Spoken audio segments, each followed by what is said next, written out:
Welcome back to another video brought to you by your one and only literary pharaoh. I wanted to talk about this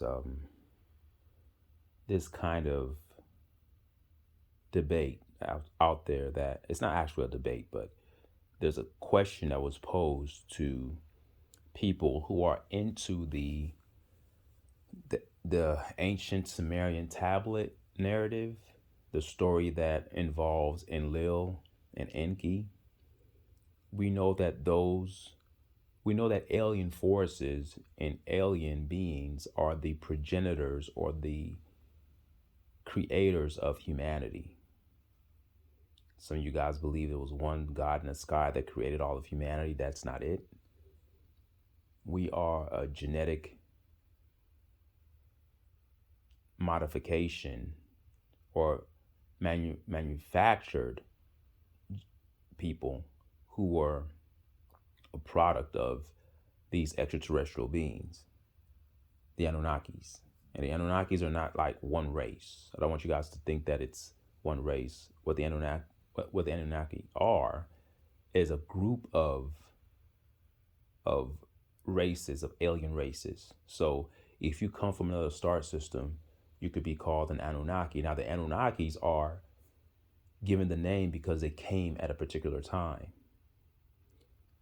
Not all beings that come from different star systems are labeled Anunnaki, but in terms of how the Sumerian tablets were written, they were written to highlight a specific time period that these beings who came from above came to planet Earth. Now, the question that you might ask is like, what's the debate? What is the debate? Well, the debate is between Enki and Enlil. The question is, are you team Enlil or are you team Enki? Let me give you guys a little bit of a background knowledge, and this is going to be very, very bereft of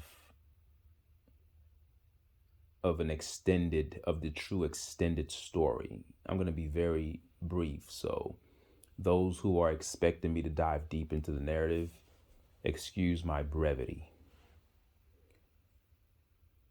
Enlil and Enki have two different mindsets. Enlil is the younger brother of Enki. Enki is older. They have two different moms. They have different moms. One rules with law, Enlil. One rules and governs what they do by principle. That's Enlil. The other, Enki, the older, he's more free-spirited. He operates outside those boundaries. He pushes the limits of law. He pushes limits of principles and principalities because he's an explorer by nature.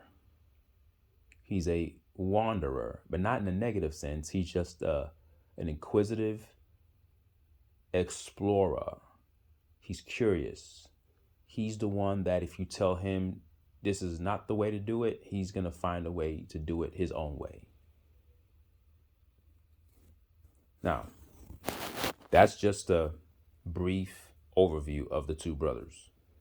Now, what people are saying is that in the human creation story, people are saying that, oh, well, the Anunnakis created us and Enlil and Enki had hands. They had their hands in the process of the genetic modification of human beings, aka we are called the Homo sapien sapien. However, the plan by Enlil, because he rules by law, was to create a race of a slave race, essentially to alleviate the burden of the Agigi. The Agigi were another extraterrestrial race. Like I said, there were different races, but you can also call them Anunnaki as well. But they were called the Agigi or the Agigi, whichever way you want to pronounce it. And they were tired of doing all the work.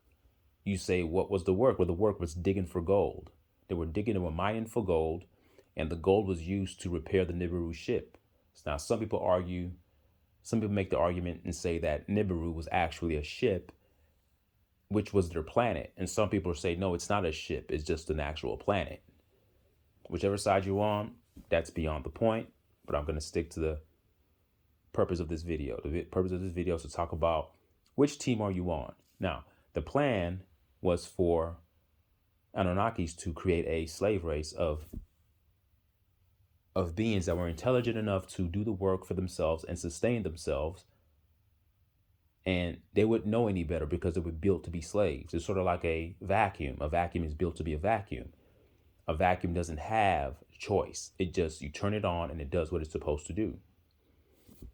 Well, the human race was supposed to be built in a way where all they wanted to do, or all they would want to do, is to work. Their purpose was to work. That was Enlil's plan, and that was the plan by their father.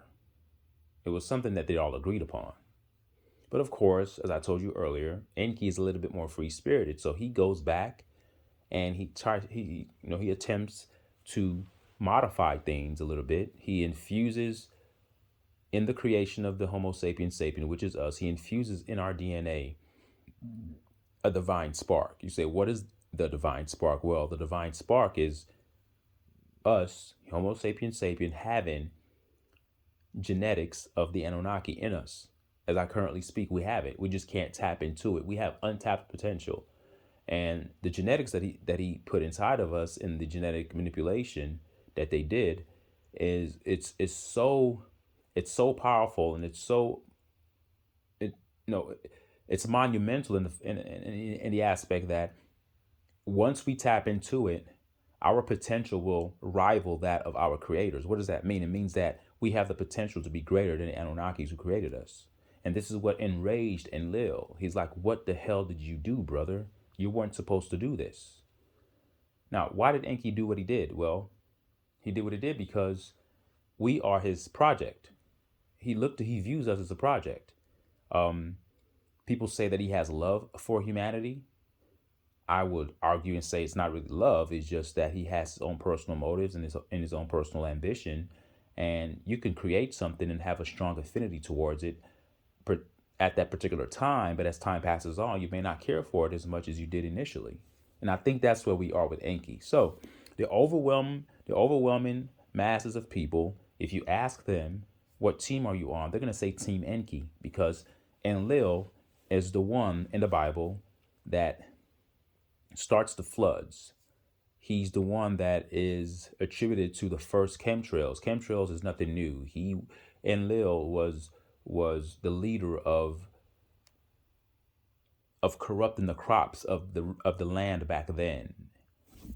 The agrarian society, where people grew their crops for food, he would use technology of some sort to damage the soil where plant life couldn't flourish, and people would starve to death and be hungry. Resources were scarce. Enlil would cause calamities in form of storms and floods to try to wipe out humanity, because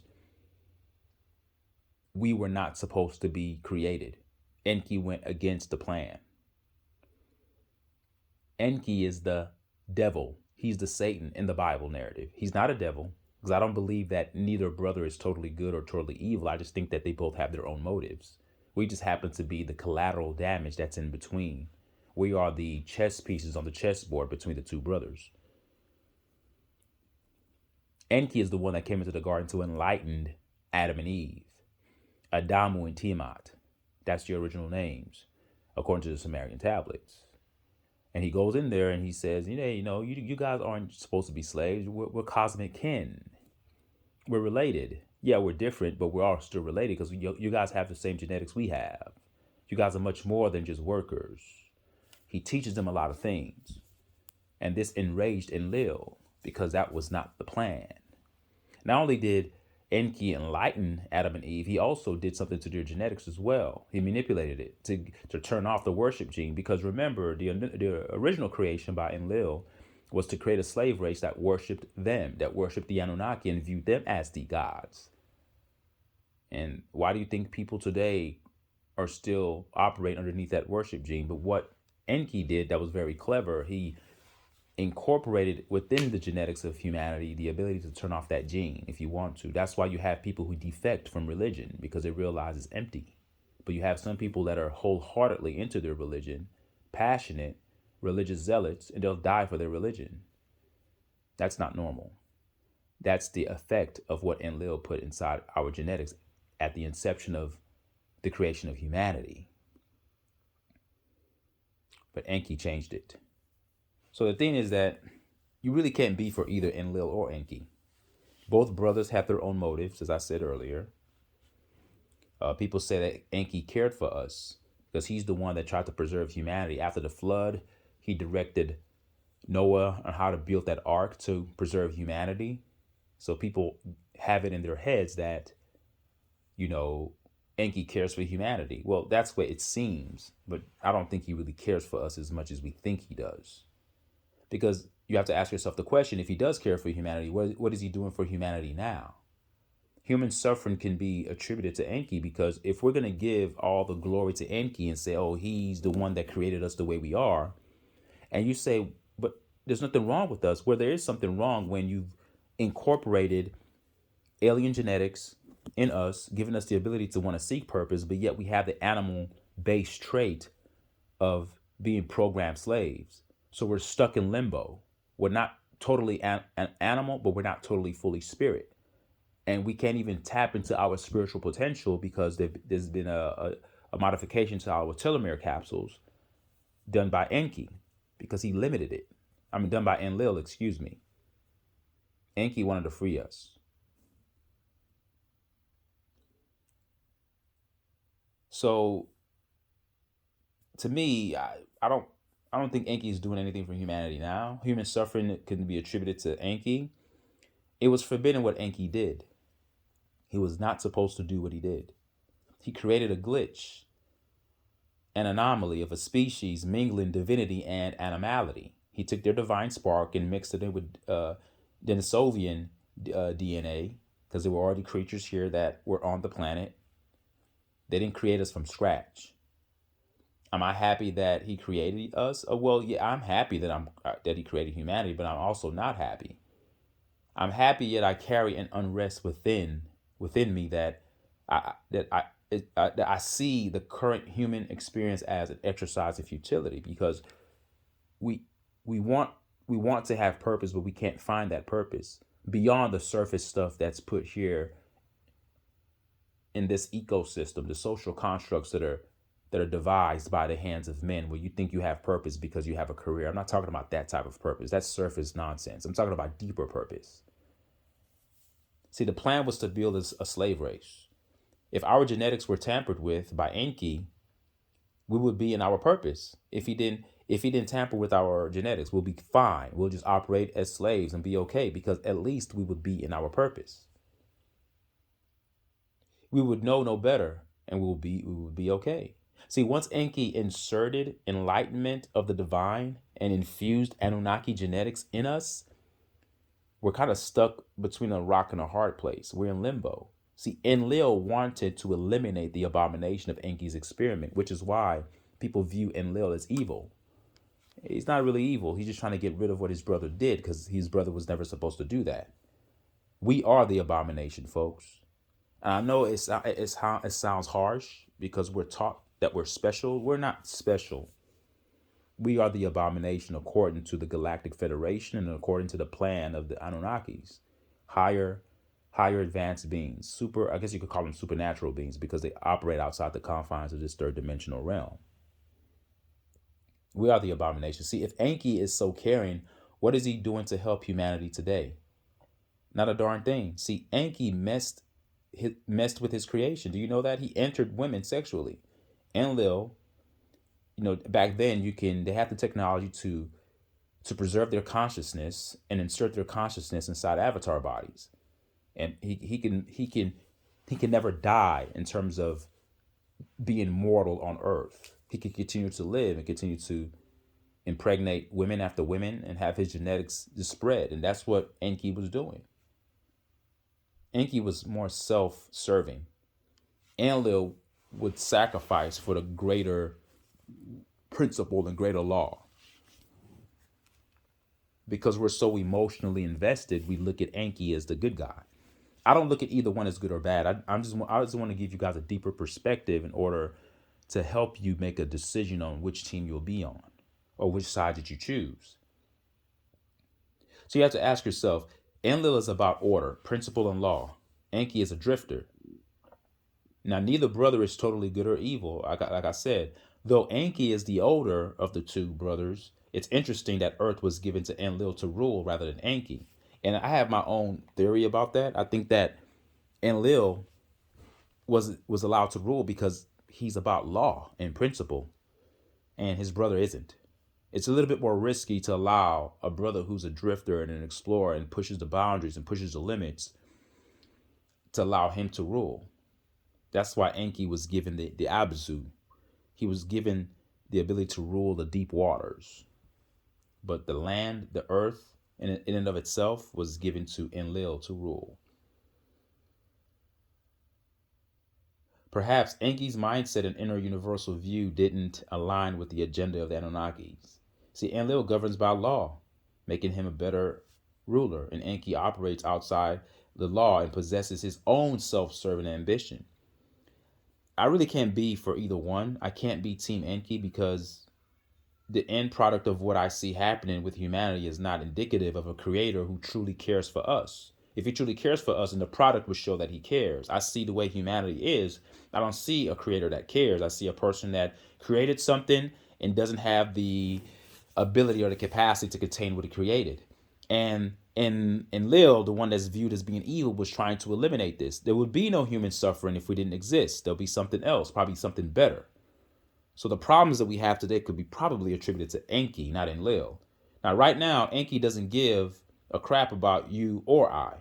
Maybe in the time past, at the inception of humanity, he cared. As of now, Enlil and his lineage, they rule. And we are back being the lab rats and experimentation that went wrong. We are the abomination. As far as Enki and Enlil is concerned, it's basically just a family affair, guys. We are simply just collateral damage. We're just collateral damage. We just happen to be the product of two brothers that are fighting over what's supposed to be done. That's why Enlil's family, they rule. Marduk, his nephew, his line rules, and we're just here. Well, let me take that back. Yeah, Marduk is his nephew, which is the son of Enki, which is weird. But Marduk and Enlil see eye to eye, whereas Enki and Enlil don't see eye to eye. Thank you guys for listening. Peace.